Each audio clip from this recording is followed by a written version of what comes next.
हाथरस कांड क्या है यार, बाबाओं की पूजा खत्म करो अगर हमारे देश को तरक्की करनी। ये कह रहे हैं भाई वो बाबा ही नहीं था, बाबाओं की पूजा कहाँ हो रही है? यार क्यों नहीं था, इतने सारे बंदे ऐसे कैसे इकट्ठे हो गए थे। भगवा से प्रॉब्लम थी, हिंदुत्व से प्रॉब्लम थी, तो वो सनातनी तो मेरे ख्याल से नहीं था, बाबा तो नहीं था, साधु नहीं था। ऐसा ये भैया भी कह रहे हैं। मैंने एक धर्म को टारगेट नहीं किया है। मैंने हिंदू, मुस्लिम, सिख, ईसाई सभी बाबाओं को बोला है कि बाबाओं की पूजा बंद करो। जब बाबाओं के साथ ऐसे करोगे ना तो देखो कहीं कहीं इज्जत से खेलते हैं, कहीं जिल्लत से खेलते हैं कि मैं नमाज पढ़ने जा रहा हूँ, मुझे ऊपर वाला दौलत देगा, तो वो मतलब परस्ती हो गई, तुम्हारी पूजा बेकार है। हमारे में भी बुत परस्ती लोग करते हैं। परस्ती मुसलमान कहाँ करते? बुत परस्ती तो हिंदू ही करते हैं। नहीं दिखेगा ना, ये कब्र की पूजा क्या है? बुती तो है। अच्छा, और क्या है? कब्र की पूजा क्या है? अगर कब्र पर चद्दर चढ़ाना जायज होता तो सऊदी अरब में हुजूर साहब के ऊपर लाइन लगा के चद्दर चढ़ती। मज़ारों पर और क्या होता क्या है? ऐसे मत्था टेकना, प्रसाद चढ़ाना, फूल चढ़ाना, चादर चढ़ाना। आप अगर से चादर चढ़ाना तो मतलब कोई मत्था टेकना नहीं हुआ, सजदा करना, सजदा। कंकड़ पत्थर जोड़ के मस्जिद लियो बनाए और तापे मुल्ला बाग दे, क्या बहरा हुआ खुदा है। वही तो ये बोल रहे, मैं भी वही पूछ रहा हूँ ना। भारत में मज़ारों पे सजदा करते हैं लोग। तो किसको सजदा होता है? किसको सजदा होता है? दुनिया में ईश्वर का फरमान है, अगर मैं सजदा देता दुनिया में, मेरे अलावा किसी और को सजदा देता तो बीबी को देता सवार का सजदा। आप लोगों में भी बताया गया नर्क और स्वर्ग। स्वर्ग मतलब जन्नत और नर्क मतलब जहन्नम की आग। भारत में जो लाखों करोड़ों मुसलमान मज़ारों पे जा रहे हैं उन्हें आप जहन्नुम में भेज रहे हैं। मज़ारों पे जाओ, अरे भाई सारे बंदे, मैंने कहा ना अभी भी 90% लोग मुसलमानों में मुसलमान ही नहीं है। 90% जो कागज़ की पूजा करते हैं, जैसे ताजिया मुसलमान का ये कोई वो त्यौहार ही नहीं है। 17 को आने वाला है। हाँ, ये त्यौहार नहीं है। उसको त्योहार कौन कहेगा? कौन कहेगा उसको त्योहार? त्योहार गम को त्योहार मनाया जाता है, गम को त्योहार मानेंगे? तो कहाँ लिखा कुरान में कि आप कागज की पूजा करो? कहाँ लिखा कि आप कब्र की पूजा करो? कहीं भी दिखा दो, मैं मान जाऊंगा।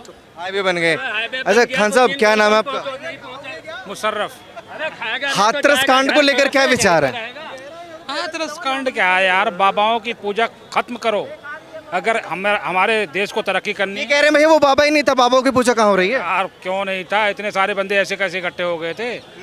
बाबाओं की पूजा जब तक होगी। देखिए बाबा तो भगवा में होते हैं ना, कोट पैंट पे वाले। बाबा की वेशभूषा क्या है, उसके पास बाबा की कौन सी डिग्री थी? खान साहब ये बता दीजिए। यार क्या कर रहा था वो? इतने सारे बंदे कथाई सुनने तो गए थे। तो बाबा वैसे कैसे कहाँ था वो? बेचारे वो किस लिए गए थे वहाँ पे? बाबा थे कैसे? बात भीड़ की नहीं है, बंदे तो मेरे डिबेट में भी खड़े हैं, इसका मतलब मैं बाबा थोड़ी हूँ। वो क्या कथाई तो बाच रहा था, यही तो सुनने में आया है। लेकिन कथा सुनाता था, भगवा से प्रॉब्लम थी उनको, जो भी भगवा से प्रॉब्लम थी, हिंदुत्व से प्रॉब्लम थी, तो वो सनातनी तो मेरे ख्याल से नहीं था, बाबा तो नहीं था, साधु नहीं था। ऐसा ये भैया भी कह रहे हैं। मैंने एक धर्म को टारगेट नहीं किया है। मैंने हिंदू, मुस्लिम, सिख, ईसाई सभी बाबाओं को बोला है कि बाबाओं की पूजा बंद करो। किसकी पूजा करें? सिर्फ एक ईश्वर की। जब बाबाओं के साथ ऐसे करोगे ना तो देखो कहीं कहीं इज्जत से खेलते हैं, कहीं जिल्लत से खेलते हैं, कहीं मारे जाते हैं, कहीं कुछ होता है। आए दिन मैं बाबाओं के बारे में पढ़ के थके। और जो सही बाबा होगा ना वो औरतों से बात ही नहीं करेगा, वो कहीं भीड़ लगाएगा नहीं, कोई उससे मिल ही नहीं पाएगा। सही बाबा भी होते हैं? क्यों नहीं होते यार, जो सही बाबा होगा कभी औरतों के करीब जाएगा ही नहीं, आप उससे बात कर ही नहीं सकते। ये वजह क्या है कि इतनी भीड़ लगा लेते हैं बाबा? संविधान की वजह से, प्रशासन की वजह से? शिक्षा की कमी है। एक पूजा दो तरह की होती है, एक बुत परस्ती, एक मतलब परस्ती। मतलब परस्ती जो है ना वो सबसे उससे भी बड़ा गुनाह है। मतलब परस्ती, बुत परस्ती तो है ही है, लेकिन मतलब परस्ती बहुत, जैसे मतलब परस्ती जैसे मैं नमाज पढ़ने जाऊं और मेरे दिल में ये ख्याल हो कि मैं नमाज पढ़ने जा रहा हूँ, मुझे ऊपर वाला दौलत देगा, तो वो मतलब परस्ती हो गई, तुम्हारी पूजा बेकार है। हाँ, और बुत परस्ती में क्या प्रॉब्लम है? बुत परस्ती एक अलग मसला है और मतलब परस्ती एक अलग मसला है। बुत परस्ती क्या मसला है? बुत परस्ती उसे कहते हैं जैसे आप लोगों में करते हैं ना, ये मूर्ति। मुझे मालूम है बुत परस्ती का मतलब अच्छे से, उससे आपत्ति है, गुनाह है या सही है क्या? हमारे में भाई उसको गलत बताया गया है कि बुत परस्ती हमारे में कहाँ होती है। तस्वीर भी मस्जिद में नहीं लगा। लेकिन 100 करोड़ हिंदू बुत परस्ती करते हैं। तो भाई करते हो कि उनकी आस्था है, हमारे में मनाही, हम नहीं करते। जो अनपढ़ जाहिल है हमारे में भी करते हैं बुत परस्ती, आप में ही थोड़ी। अब ये मूर्ति, आप 100 करोड़ हिंदुओं को अनपढ़ जाहिल बोल रहे हैं? आप जो है फिर हिंदू पे ले गए, इसलिए आपने कहा कि बुत परस्ती जो करता है वो अनपढ़ जाहिल है। हिंदू पे ना ले जाओ, मैं अपने बारे में बता रहा हूँ। हमारे में भी बुत परस्ती लोग करते हैं। बुत परस्ती मुसलमान कहाँ करते? बुत परस्ती तो हिंदू ही करते हैं। नहीं दिखेगा ना, ये कब्र की पूजा क्या है? बुती तो है। अच्छा, और क्या है? कब्र की पूजा क्या है? अगर कब्र पर चद्दर चढ़ाना जायज होता तो सऊदी अरब में हुजूर साहब के ऊपर लाइन लगा के चद्दर चढ़ती हिंदुस्तान में बड़ी गहरी बात बोल रहे हैं। इस भारत में लाखों पीर मज़ार हैं हाँ। और लाखों मुसलमान वहाँ जाते हैं। तुम्हारे मेरे आप उनको गलत बोल रहे हैं, अनपढ़ जाहिल बोल जो गलत है यार, जो शिक्षित है वो ऐसे ही बोलेगा। तो मज़ारों पे जाने वाले मुसलमान शिक्षित नहीं है। मज़ार पे जाओ, मज़ार पे जाना, वहाँ जाके चादर चढ़ाना गलत है, वहाँ जाके कुछ मांगना गलत है। मोहब्बत किससे नहीं कर सकते? बीवी की है, बच्चों की भी है, बड़ों की भी है, बुजुर्ग, मोहब्बत सबसे करना जायज़ है। लेकिन मोहब्बत दो तरह की होती है। मैंने कहा ना, फिर वहीं आगे मतलब परस्ती, बुत परस्ती। मतलब परस्ती से अगर आप वहाँ गए उनसे मिलने के लिए तो गुनाह है। मैं वही तो कह रहा हूँ, लाखों मुसलमान जाते हैं ना, क्या वो सब अनपढ़ जाहिल है? लाखों जाते हैं, चादर चढ़ाते हैं, फूल भी चढ़ाते हैं, सिवौनी चढ़ाते हैं, फूल चढ़ाते हैं। मैंने पहले भी बताया अगर चद्दर चढ़ाना जायज़ होता तो वहाँ सऊदी अरब में लाइन लगा के हुजूर साहब के ऊपर मज़ार पर चद्दर चढ़ती। जब हमारे हेडक्वार्टर पे चद्दर नहीं चढ़े तो यहाँ कहाँ चद्दर चढ़ाना जायज़? भारत में क्यों ये सब चल रहा है? मैंने कहा यार, हर तरह के लोग हैं ना यार। पेड़ की पूजा हमारे बिरादरी में भी करने लगे तो मैं क्या रोक पाऊंगा क्या? वो तो जो शिक्षित होगा वही तो रुकेगा इन बातों से। हम लोगों में दो तीन तरह के लोग हैं। मतलब इस मुसलमान भी बटे हुए हैं क्या कि ऐसे? क्या सोच रहे हो? हम तो यही सुनते आए हैं जो भी मुस्लिम होता है कि हम एक हैं, हम तो बस मुसलमान हैं। आप क्या बात कर रहे हो? मुसलमानों में भी शिया सुन्नी कई उसमें मसले हो गए हैं, देवबंदी बरेलवी कई हो गए। सब एक दूसरे के खिलाफ होते हैं, खिलाफी होते हैं। मैं बड़ा वाली बात होती है, जो उसकी बड़ाई करता है ना वो फिर अलग हो जाता है। जो बोल रहे हैं, जो अपनी बड़ाई करता है वो अलग हो जाता है। मुसलमान बटा हुआ है भारत में, क्योंकि सऊदी अरेबिया में मज़ार नहीं है। बहुत अच्छी बात बोली। भारत में क्यों? अपनी अपनी सोच है हर इंसान की, ठीक है। आप जो है, अब इनकी सोच कुछ है, आपकी कुछ है, हमारी कुछ है। अब यहाँ पर इतने लोग हैं ना। आप बरेलवी है मेरे ख्याल से। नहीं, ये कैसी बात हो गई? आप कौन है? मैं तो देखो हिंदू हूँ। अरे देखिए, आपने बहुत मतलब सीधा एकदम साफ कट गया एक बात कह के, है ना? तो ये गलत है। मतलब जो इनकी बात है ना, ये अपने हिसाब से बोल रहे हैं। तो ये आप अपने हिसाब से बोली ना, सही कैसे है? ऑल ओवर जो है सब मज़ार पर जाता है इंसान, वो भी ठीक है। हर आदमी का अपना तरीका होता है। मत्था देखो, जहाँ से मूल जड़ें इस्लाम की शुरू होती हैं सऊदी अरेबिया में, वहाँ कोई मज़ार पे नहीं जाता। और इस्लाम इस बात की इजाज़त नहीं देता कि आप बुत परस्ती करें, आप कहीं मत्था टेकें या अल्लाह के अलावा कहीं सजदा करें। ऐसा ही है खान साहब, सही बोल रहा हूँ? तो फिर मज़ार पे क्यों जाते हैं? मज़ार पर जैसे कि जो लोग जाते हैं, तो मज़ार पर जाना अलग चीज़ है, चादर चढ़ाना अलग चीज़ है, मत्था टेकना अलग चीज़ है। वो चीज़ हमें समझाइए ना, इनको समझाइए कि सही कैसे है। नहीं, ये खुद ही जवाब दे देंगे उस चीज़ का, अगर जो मैंने कहा। इन्होंने बोल दिया गलत है। जी बताइए। तो मैं तुम्हें बताऊं, दो तरह के लोग होते हैं। एक पढ़ के उस बात को भूल जाना और एक पढ़ के उस पर अमल करना। जैसे मैंने पढ़ा कि कबीरदास ने कहा है, कंकड़ पत्थर जोड़ के मस्जिद लियो बनाए और तापे मुल्ला बाग दे क्या बहरा हुआ खुदा है। इसकी मीनिंग जो है उन्होंने क्या बोला है, अगर सही माने में अरबी समझ जाते हैं ना तो इसके ऊपर ये दोहा बनाते ही नहीं। तो इस पे समझना, उस शब्द को समझना बड़ी अच्छी बात है। नहीं, लेकिन मैं आपसे समझ नहीं पा रहा कि मज़ारों पे जाना नहीं है, गलत कहीं जाना नहीं है। हर आदमी का अपना। बुत परस्ती सही है? सीधा सवाल करता हूँ, बुत परस्ती सही है? नहीं, बुत परस्ती कहाँ जायज़ है?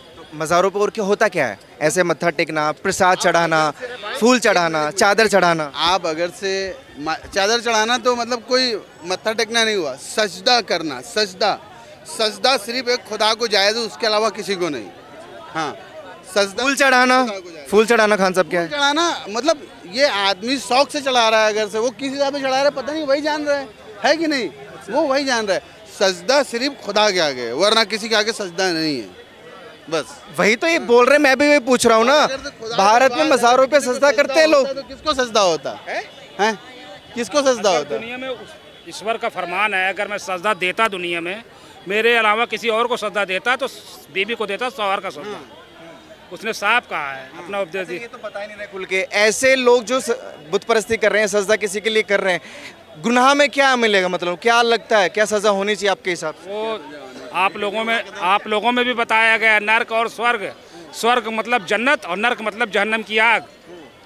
भारत में जो लाखों करोड़ों मुसलमान मज़ारों पे जा रहे हैं, उन्हें आप जहन्नुम में भेज रहे हैं। मज़ारों पे जाओ, अरे भाई सारे बंदे, मैंने कहा ना अभी भी 90% लोग मुसलमानों में मुसलमान ही नहीं है। 10% मुसलमान है, सिर्फ 10%। वो कौन है? 90% कौन है? 90% जो कागज़ की पूजा करते हैं, जैसे ताजिया मुसलमान का ये कोई वो त्यौहार ही नहीं है। 17 को आने वाला है। हैं। हाँ, ये त्यौहार नहीं है जो इसमें गया वो समझ लो कि मुसलमान नहीं है वो। कागज की पूजा कहीं है नहीं, उसमें अगरबत्ती लगा के उसकी पूजा ही नहीं है। त्योहार कहाँ से है वो? उसको त्योहार कौन कहेगा? कौन कहेगा उसको त्योहार? त्योहार गम को त्योहार मनाया जाता है? गम को त्योहार मानेंगे?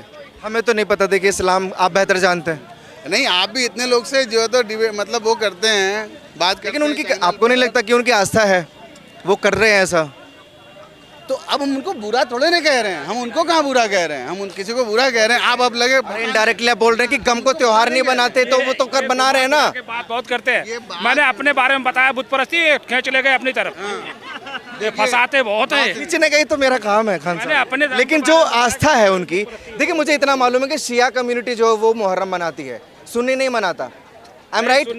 सही बोल रहा हूँ, है? सुन्नी भी मनाते हैं। मुसलमान मनाते हैं मुहर्रम, सारे मुसलमान, मगर तरीका अलग है बस।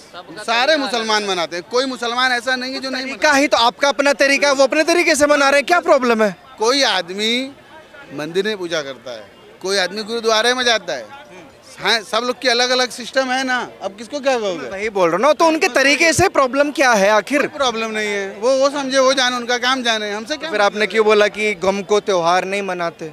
अब देखिए, फिर आप घूम फिर के आ रहे हैं, है ना? वाह, आपने बोला है ना ऐसा। नहीं नहीं नहीं नहीं, आपकी आप जो है ना फंसाना चाह रहे हैं घुमा के, ठीक है? अभी इतने देर नहीं तो नहीं पकड़ पाएंगे ना, हमें नहीं पकड़ पाएंगे। तो जवाब दीजिए ना, मैं जानना चाहता हूँ, वो गम को त्योहार मना रहे हैं जो होते हैं वकील की जो बात कर रहे हैं ना आप, है ना? तो खान साहब आप बताइए, ये जो मुहर्रम बना रहे हैं, जुलूस निकालते हैं, आपके हिसाब से तो गलत है, इनके हिसाब से मुझे नहीं पता इनका जवाब क्या है। अब मुझे ये समझे कि गलत क्यों है। इन्होंने बोला तरीका है, हमारा कुछ तरीका है, उनका अलग तरीका है, तो तरीकों पे उंगली क्यों उठाना? गलत तरीका इसलिए है कि अगर हमारी ज़िंदगी में मेन क्या है, हमें किस रास्ते पे चलना चाहिए। हमारी ज़िंदगी में मेन है कुरान, वो हमें हमारे लिए शरीय कानून, इसलिए कुरान मेन है कि उसी में जो लिखा है ना, आपको उसी जब आप पर्दा करने लगे तो जितने साहबी थे सब रोने लगे पर्दा करने। या कम्युनिटी तो बड़ी कट्टर मानी जाती है कुरान के लिए। पूरी बात होने देना, इसके बाद आप बात करना। जब आप पर्दा करने लगे तो जितने साहबी का मतलब होता है जिन्होंने उनको देखा है हुजूर साहब को, तो सब पूछने लगे भाई ऐसा क्या है कि अब आप तो पर्दा कर रहे हो, अब हम किस रास्ते पे कैसे चलेंगे? तो आपने कहा तुम्हारे बीच में एक कलाम पाक है, इसमें जो लिखा है इसी पे चलना, इसी को मानना। अगर इस रास्ते से भटके तो समझ लो मेरे रास्ते पे नहीं है। तो कहाँ लिखा कुरान में कि आप कागज़ की पूजा करो? कहाँ लिखा कि आप कब्र की पूजा करो? कहीं भी दिखा दो, मैं मान जाऊँगा। तो पूरी शिया कम्युनिटी भटकी हुई है। पूरी शिया ही नहीं है, सुन्नी में भी है। शिया को क्यों टारगेट कर रहे हो? हमारे सुन्नी में भी बहुत से अनपढ़ जाहिल लोग हैं। देखिए, पढ़ाई बहुत जरूरी है। जो लोग कहते हैं ना मदरसे को टारगेट करते हैं, उसमें वो जीवन मार्ग है। कुरान में ये भी लिखा है कि आपका पड़ोसी भूखा है तो तुम्हारा खाना हराम है। उसमें सत्यता सिर्फ लिखी हुई है, लेकिन उसकी तस्वीर लोग अलग दिखाते हैं। देखिए, ऐसा है कि जो हमारे फायदे के लिए वो हमने देख लिया, है ना, वो हमें पसंद है। आपके जो फायदे के लिए वो आप देख रहे हो। आप कितने भाई हैं? आप कितने भाई हैं? 2 भाई हैं। दोनों भाई मतलब एक लाइन पे चलते हैं। किसी के घर में नहीं चलते हैं, किसी के घर में 10 होते हैं, 10 भी एक लाइन पे नहीं चलते हैं।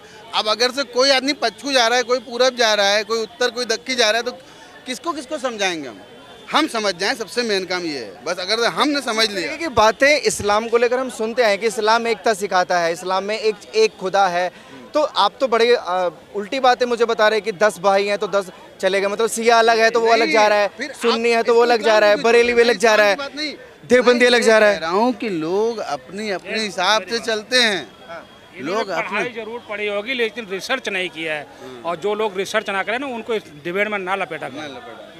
अब इन्हें नॉलेज ही नहीं है, आप उल्टी सीधी बातें कर रहे हैं। तो आप समझा दीजिए। पढ़ाई में रिसर्च में बड़ा अंतर होता है। मैंने डॉक्टर की पढ़ाई करी, अगर ऑपरेशन करना मुझे नहीं आया तो बेकार है ना, उसमें से है भाई साहब हमारे।